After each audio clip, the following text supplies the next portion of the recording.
Welcome to Everyday Decoding. This is part 10 of Cloud Storage Access through REST API. In this video, we are discussing on Google OAuth consent screen. So what is OAuth consent screen? Basically, this option is allow us to scope up application. If you have create a particular application and this application must be access Google resources. Suppose I have an application based on Google Drive API. My application need a specific type of permission. What type of user can access my application? So those type of informations are calculated on this particular section. In this case, what type of user access this application, OAuth rate limit, token grant limit. About this consent screen, the consent screens tell your user who is requesting access to their data and what kind of data you are asking to access. OAuth developer verification. To protect you and your users, your content screen maybe need to be verified by Google. Without verification, your data will be seen as an additional page indicating that your app is not verified by Google. Those are things that are not make sense at this moment. Don't worry, I will explain each and everything. So I just go to my browser. Just go to the main menu and API and services section. Just go to the dashboard. You can see this specific option OAuth consent screen. Just click on this OAuth consent screen. First of all, choose how you want to configure and register your app, including your target users. You can only associate one app with your project. You can only associate one app with your project. So if I am create a particular OAuth consent screen within this particular project, in this case, I am not creating another OAuth consent script apps because this particular section basically define the scope of application, define the accessibility of your application. So you can see this user type. I am not choosing this internal option because this account is not a G Suite account. This is a free Gmail account. That's why I am not choosing this particular option. This particular radio button is only enabled for those users who have a G Suite account. Just I click on external option, available to any user with a Google account. Just click on create. Now you can see this before your user authenticate, the consent screen will allow them to choose whether they want to grant access to their private data, as well as they give them a link to your terms and services and privacy policy. This page configures the consent screen for all application in this project.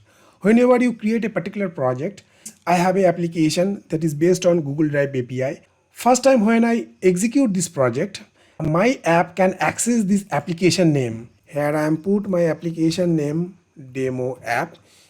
You need to provide a particular logo of your application.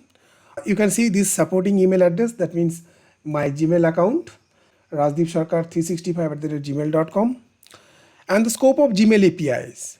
Just click on this add scope option. You can see these several scopes are available to permission a particular application.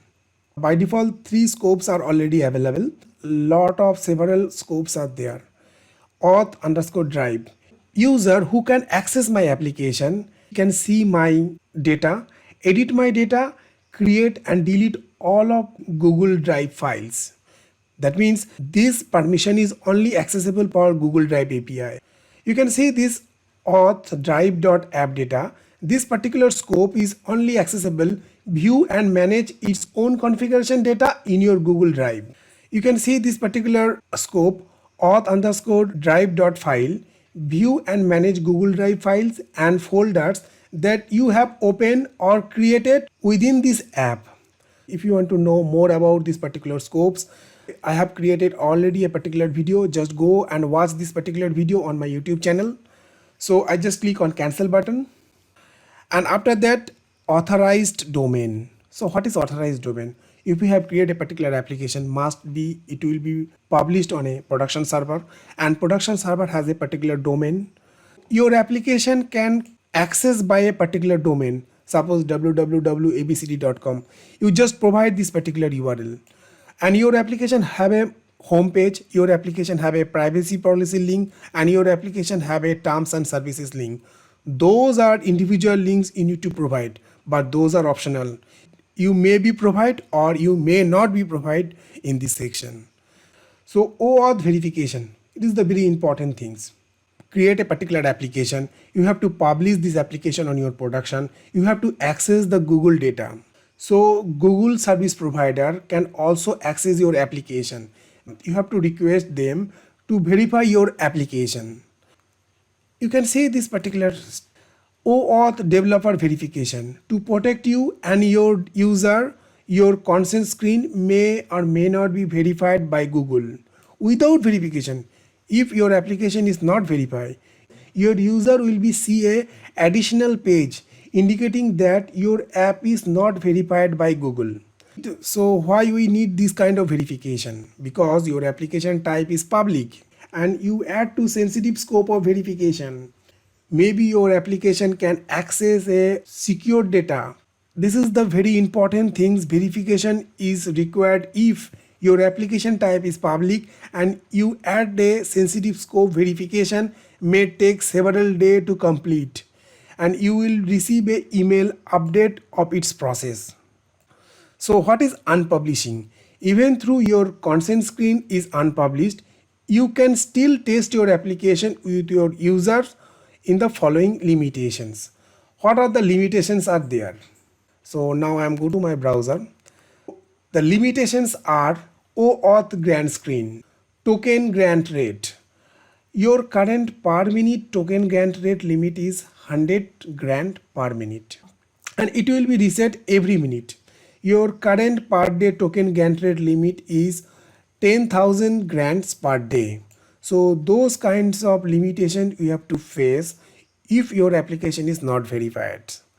So before your consent screens and applications are verified by Google, you can still test your application with limitations. So just click on this learn more option. You can see this unverified app. If your application is unverified by Google provider, in this case, 3 warning messages will be appear. First is unverified app screen, security checks and unverified app user cap. So this is the specific options. This app is not verified.